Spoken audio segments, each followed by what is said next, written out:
Hello everyone, welcome to my channel SS kitchen. আজকে আমার recipe হলো গরুর মাংস। আপনারা সবাই গরুর মাংস কম বেশি রান্না করতে জানেন। একবার এইভাবে মাংসটা রান্না করে মেহমানদের খাইয়ে দেখুন, আপনার রান্নার অনেক প্রশংসা করবে। তাই বেশি কথা না বাড়িয়ে চলুন রান্নাতে।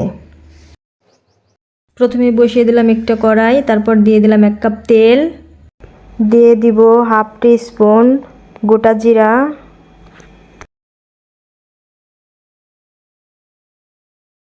এবার দিয়ে দিব তেজপাতা, দারচিনি আর 3-4টে এলাচ দিয়ে ভালোভাবে নেড়ে চেড়ে তারপর দিয়ে দিব পেঁয়াজ কুচি। মেজারমেন্ট কাপের 1.5 কাপ, আমি 1.5 কেজি মাংস নিয়েছি, তাই আমি 1.5 কাপ পেঁয়াজ নিয়েছি। আপনারা যদি 1 কেজি মাংস নেন তাহলে 1 কাপ পেঁয়াজ নেবেন।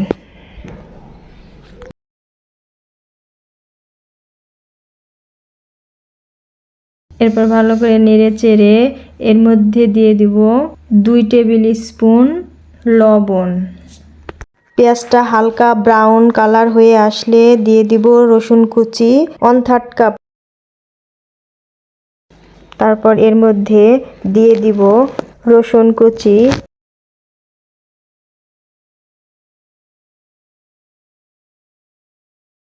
এরপর নেড়ে চেড়ে এর মধ্যে দিয়ে দিব আদা রসুন পেস্ট,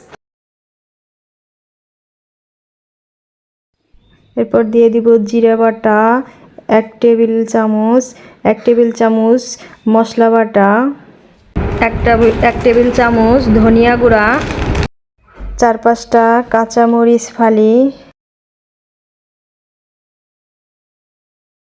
লাল মরিচের গুঁড়া দেব 1.5 টেবিল স্পুন,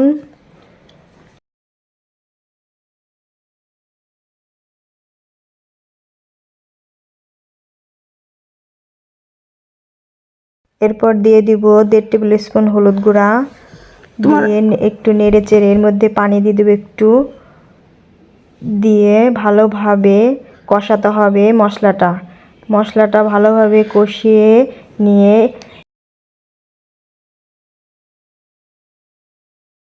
তেলটা ভেসে উঠলে এর মধ্যে দিয়ে দিব মাংস। এরপর মাংসটা ভালোভাবে কষিয়ে নিতে হবে।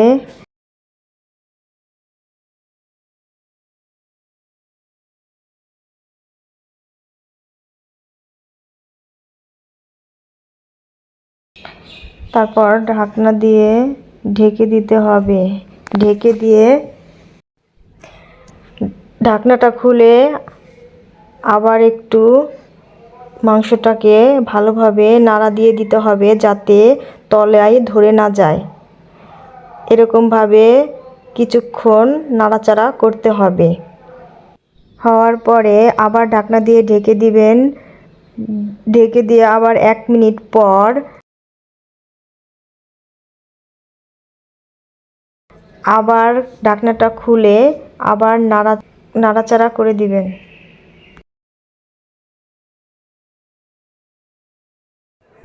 এবার পানি দিয়ে দিব 1 লিটার পানি দিয়ে তারপর নাড়াচাড়া করে ঢাকনা দিয়ে ঢেকে দিব। ঢেকে দিয়ে ফিরে আসব 20 মিনিট পর। দেখুন আমার মাংসের কালারটা কত সুন্দর হয়েছে। এর মধ্যে আমি দিয়ে দিব তারপর কিছুটা ভাজা জিরা দিয়ে নাড়াচাড়া দিয়ে তারপর আমি চুলাটাকে বন্ধ করে দিব। আমার রান্নাটা শেষ। যদি আপনাদের রান্নাটা ভালো লেগে থাকে তাহলে লাইক সাবস্ক্রাইব করে দিবেন এবং আমার রান্নাটা কেমন হয়েছে কমেন্ট করে জানাবেন। Thanks for watching the video.